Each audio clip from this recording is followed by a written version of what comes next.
Hello hello welcome back guys. तो आप लोगों का स्वागत है जीएनएम स्पेशल के इस नए एपिसोड में। और हम लोगों ने पिछले वीडियो में इंट्रोडक्शन का जो डेफिनेशन वाला पार्ट था उसको कंप्लीट किया था।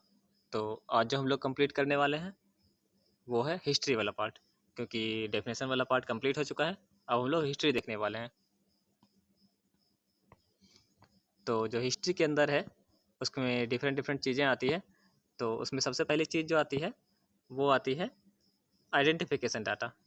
उसके बाद आता है मेंस्ट्रुअल हिस्ट्री, उसके बाद पोस्ट मेडिकल हिस्ट्री, फिर पास्ट सर्जिकल हिस्ट्री, फिर पर्सनल हिस्ट्री, फैमिली और फिर ऑब्स्टेट्रिकल हिस्ट्री। तो ये सारे हिस्ट्री को हम लोग एक एक करके देखने वाले हैं कि किसके अंदर क्या क्या इन्फॉर्मेशन हमें लेना होता है।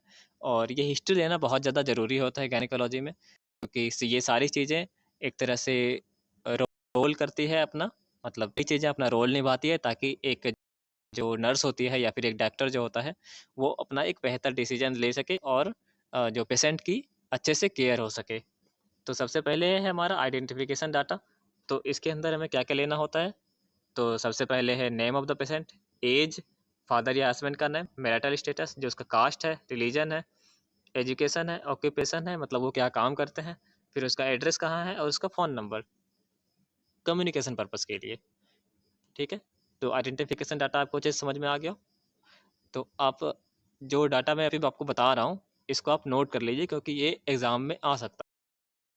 तो जैसे ही हमारा आइडेंटिफिकेशन डाटा कंप्लीट होता है तो हम पेशेंट के मेंस्ट्रुअल हिस्ट्री पे आ जाते हैं कि उनके मेंस्ट्रुएशन या फिर पीरियड से रिलेटेड जो भी हिस्ट्री है उस पे आ जाते हैं।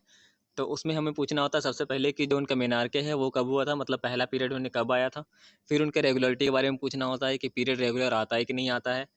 फिर आता है कि उन अगर उन्हें पीरियड रेगुलर आता है तो उनके बीच का समय क्या है, मतलब उनके पीरियड के बीच में कितना टाइम लगता है, 23 दिन, 25 दिन, 28 दिन, इस तरह से वो जो भी आंसर देंगे। फिर होता है कि ड्यूरेशन ऑफ द साइकिल क्या होता है, कि कितने टाइम तक रहता है उनका पीरियड, 5 दिन रहता है, 7 दिन रहता है, 3 दिन रहता है, वो पूछना है। फिर होता है कि अ, उनको ब्लीडिंग कितनी होती है, किसी किसी को बहुत ज़्यादा ब्लीडिंग होती है, किसी को कम ब्लीडिंग होती है। फिर होता है कि अगर उनसे मेंस्ट्रुअल पीरियड के बारे में कि अगर उन्हें मेंस्ट्रुएशन में कोई डिस्कम्फर्ट होता है, यानी उन्हें कोई परेशानी है क्या मेंस्ट्रुएशन को लेके, तो उनके बारे में पूछना है। अगर है तो फिर क्या परेशानी है, जैसे कि एबनॉर्मलिटी के बारे में पूछना है कि क्या एबनॉर्मल है उनके पीरियड में, उन्हें डिस्मेनोरिया है, उन्हें दर्द होता है या फिर पॉलीमेनोरिया है, ज़्यादा ब्लीडिंग होती है, कम ब्लीडिंग होती है, जो भी चीज़ें उनको नोट करना है। फिर आगे बढ़ें तो उनके लास्ट, अगर कोई फीमेल है जिसका कि मेनोपॉज हो चुका है तो उनके लास्ट मेंस्ट्रुअल पीरियड के पूरे में बारे में पूछना है, अगर उनकी एज 45-55 से प्लस है तो फिर जैसे ही हमारा जो मेंस्ट्रुअल हिस्ट्री कंप्लीट होता है तो फिर हम आ जाते हैं उनके पास्ट मेडिकल हिस्ट्री पे कि उनके पास्ट में क्या क्या मेडिकल हिस्ट्री रहे हैं। तो अगर मेडिकल हिस्ट्री की बात करें तो मेडिकल हिस्ट्री में सबसे पहले उनसे पूछा जाता है कि हिस्ट्री ऑफ प्रीवियस हॉस्पिटलाइजेशन, कि अगर वो कभी पहले हॉस्पिटल में भर्ती हुए हैं तो उनके बारे में पूछना होता है।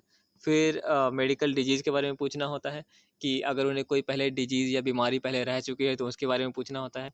और फिर ड्रग के एलर्जी के बारे में पूछना होता है। ये बहुत ज़्यादा इंपॉर्टेंट होता है, क्योंकि अगर कोई एलर्जिक दवाई उन्हें चला दी जाती है तो उन्हें उनका प्रॉब्लम और ज़्यादा बढ़ जाता है। तो अगर हमें एलर्जी के बारे में पहले से पता होगा कि अगर उन्हें किसी दवाई से एलर्जी है तो हम उस चीज़ को होने से बचा सकते हैं। तो उसके बाद हम आते हैं पास्ट सर्जिकल हिस्ट्री पे कि अगर उन्हें प्रीवियस में कोई सर्जरी वगैरह हुई है तो उनके बारे में पूछना होता है कि पास्ट में उनकी सर्जरी कोई हुई है कि नहीं, या फिर अगर सर्जरी हुई है तो फिर किस टाइप का सर्जरी था उनका, और फिर उन्हें जो सर्जरी के टाइम पे एनेस्थीसिया दिया जाता है वो किस टाइप का दिया गया था। फिर उसके बाद आता है कि पोस्ट ऑपरेटिव कॉम्प्लिकेशन की हिस्ट्री, कि अगर उन्हें ऑपरेशन के टाइम में कोई दिक्कत आई थी तो क्या दिक्कत आई थी। तो ये हो गया उनके प्रीवियस सर्जिकल हिस्ट्री के बारे में। और फिर आता है पर्सनल हिस्ट्री। पर्सनल हिस्ट्री के बारे में बहुत सारी चीज़ें हैं जो कि हमें जाननी होती है, जैसे कि उनका मैरिटल स्टेटस, कि वो मैरिड हैं, अनमैरिड हैं, उनका डिवोर्स हो चुका है, विडो है यानी कि विधवा है, या फिर वो सेपरेट रह रहे हैं, तो क्या चीज़ें उनके बारे में पूछना होता है। फिर उनके डाइट के बारे में पूछना होता है कि उनका डाइट क्या है, वेजिटेरियन है, नॉन वेजिटेरियन है। फिर उनके हैबिट और एडिक्शन के बारे में पूछना होता है कि वो अ, अ, जैसे कि कुछ लोग होते हैं जिनको कि सिगरेट की एडिक्शन होती है, किन्हीं लोगों को होती है जो कि अल्कोहल की एडिक्शन होती है, तो उनके एडिक्शन के बारे में पूछना होता है। फिर होता है कि उनके काम के बारे में पूछना है कि वो काम क्या करते हैं, उनके ऑक्यूपेशन क्या है। फिर आते हैं हम फैमिली हिस्ट्री पे। तो फैमिली हिस्ट्री में पूछेंगे कि फैमिली में कोई हेरिडेटरी डिजीज़ है क्या, मतलब कोई आनुवांशिक डिजीज़ है क्या जो कि हर किसी को होता ही है। जैसे कि किसी किसी को होता है डायबिटीज़, जो कि एक आनुवांशिक डिजीज़ है, वो फैमिली में अक्सर हो ही जाता है। फिर उनके बारे में, फिर फैमिली मेम्बर्स में जो रिप्रोडक्टिव ऑर्गन या फिर कोलोन या फिर ब्रेस्ट का किसी को कैंसर है क्या, तो अगर इन सारी चीज़ें, ये सारी चीज़ें हैं तो वो भी हमें नोट करना होता है। और फिर फैमिली मेम्बर में अगर किसी को टीबी है, किसी को एचआईवी है या फिर हेपेटाइटिस बी हुआ है, तो इन सब के बारे में भी फैमिली हिस्ट्री में हमें डाटा कलेक्ट करना होता है। तो अगर इतना डाटा कलेक्ट करने के बाद फिर जो आगे हमारा ध्यान जाता है वो हो जाता है ऑब्स्टेट्रिकल हिस्ट्री, कि अगर वो मदर है, मतलब अगर वो फीमेल है जिसकी शादी हो चुकी है, तो हमें उसकी ऑब्स्टेट्रिकल हिस्ट्री लेनी होती है। तो ऑब्स्टेट्रिकल हिस्ट्री में हमें क्या क्या लेना होता है कि टोटल डिलीवरी, कि उन्होंने अभी तक कितने डिलीवरी की है, और कितनी उसमें से फुल टर्म थी और कितनी उसमें से प्री टर्म थी।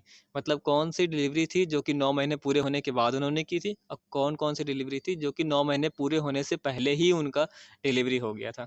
फिर नंबर ऑफ़ एबॉर्शन, अगर उन्होंने एबॉर्शन करवाए हैं तो कितने एबॉर्शन करवाए हैं। उसके बाद नंबर ऑफ़ लिविंग चिल्ड्रन, कि अभी उनके कितने बच्चे हैं जो कि जी रहे हैं। और फिर मेथड ऑफ डिलीवरी, कि अगर उनके जो बच्चे हैं उनका डिलीवरी का मेथड क्या था, वो वेजाइनल डिलीवरी था या फिर सी सेक्शन करवाया गया था, यानी सिजेरियन सेक्शन करवाया गया था। फिर अगर उन्हें डिलीवरी के टाइम पे कोई कॉम्प्लिकेशन आए थे, या तो इंट्रापार्टम पीरियड या फिर पोस्टपार्टम पीरियड में, तो कोई भी अगर उन्हें कॉम्प्लिकेशन आए थे डिलीवरी से पहले, डिलीवरी के टाइम पे, डिलीवरी के बाद, तो वो कॉम्प्लिकेशन को भी नोट करना होता है। तो ये था टोटल हिस्ट्री टेकिंग का पार्ट। तो इसका जो अगला पार्ट है वो है एग्जामिनेशन के बारे में। तो एग्जामिनेशन दो तरह के होते हैं, पहला है जनरल और सिस्टमिक एग्जामिनेशन, फिर दूसरा होता है गायनेकोलॉजिकल एग्जामिनेशन। तो ये जो एग्जामिनेशन करते हैं हम, तो उसको करने की कुछ कुछ मेथड्स होते हैं। तो जो मेथड होते हैं वो आप लोगों को वैसे पता होगा मेथड, मैं बस आपको रिकैप करवा देता हूँ। तो जो मेथड्स होते हैं वो 4 मेथड्स होते हैं। पहला होता है इंस्पेक्शन। इंस्पेक्शन में क्या करते हैं कि हम नेकेड आई से देखते हैं, अपनी नंगी आँखों से देखते हैं जो पेशेंट है उसको। और उसमें हमें क्या-क्या देखना होता है, इसमें एनीमिया देखना होता है, जो लो ब्लड होते हैं तो उनके साइंस वो दिख जाते हैं कि फेस सूखे-सूखे रहते हैं, इस तरह से चीज़ें। और उन्हें स्वेलिंग को देखना होता है कि हम देख के ही, हम इसमें टच नहीं कर रहे हैं पेशेंट को। इंस्पेक्शन में बस सिर्फ हमें आँखों से देखना है। तो उनके स्वेलिंग देखते हैं, उनके साइनोसिस देखते हैं, स्किन के रैशेस देखते हैं, ये सारी चीज़ें। साइनोसिस का मतलब होता है, मैं आप लोगों को बता देना चाहता हूँ कि साइनोसिस जो है, अगर बॉडी में ऑक्सीजन की कमी हो जाती है तो बॉडी का कलर चेंज हो जाता है, तो उसको बोलते हैं साइनोसिस। तो ये सारी चीज़ें नोटिस करते हैं हम, ये इंस्पेक्शन के अंदर करते हैं। जो नेक्स्ट हमारा पार्ट होता है वो होता है पाल्पेशन। पाल्पेशन क्या होता है कि हम पेशेंट को टच करते हैं अपने हाथों से। उसको जब टच करते हैं तो टच करने से हमें उनके जो फिंगर जो है, हमारे फिंगर्स के पैड का यूज करते हैं, मतलब नेल्स की साइड का यूज नहीं करते हैं, हम नीचे के पैड के साइड का यूज करते हैं। और टच करके हम उसमें स्वेलिंग वगैरह का पता लगाते हैं, कि अगर उनके जो अंग हैं उनको, वो कहाँ हैं, सही जगह पे हैं कि नहीं है, उसका पता लगाया जाता है टच करके।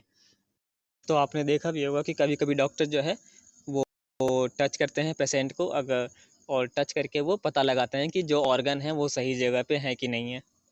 फिर अगला जो है होता है वो होता है परकसन। परकसन में क्या करते हैं कि हम बॉडी के एक हाथ रखते हैं बॉडी पे, और दूसरे हाथ से फिंगर को स्ट्राइक करते हैं, टक टक टक टक करके स्ट्राइक करते हैं। और इसमें परकसन हैमर का भी यूज किया जाता है। जो ऑर्थोपेडिक्स वाले डॉक्टर होते हैं वो परकसन हैमर का ही जनरली यूज करते हैं। तो उस तरह से उससे जो साउंड आती है उससे अंदाज़ा लगाया जाता है या फिर पता लगाया जाता है कि इसके अंदर क्या बीमारी है। तो वो होता है परकसन, जिसमें कि हम चोट करके पता करते हैं। फिर चौथा होता है ऑस्कल्टेशन, जिसके बारे में सभी को पता होगा कि इसमें स्टेथोस्कोप का यूज लगा के जो करते हैं, या फिर फीटोस्कोप का यूज लगा के जो साउंड सुनते हैं, उसको बोला जाता है ऑस्कल्टेशन। तो ये सारे मेथड्स होते हैं एग्जामिनेशन करने के। तो जो एग्जामिनेशन जो दो तरह के होते हैं, जनरल और गायनेकोलॉजिकल, तो उसके बारे में हम नेक्स्ट वीडियो में अच्छे से डिस्कस करेंगे। तो आज के वीडियो में इतना ही, मिलते हैं। और चैनल को सब्सक्राइब और लाइक करें, और जो भी सजेशंस हैं आपके वो कमेंट सेक्शन में ज़रूर बताएं। और इतना समय देने के लिए धन्यवाद।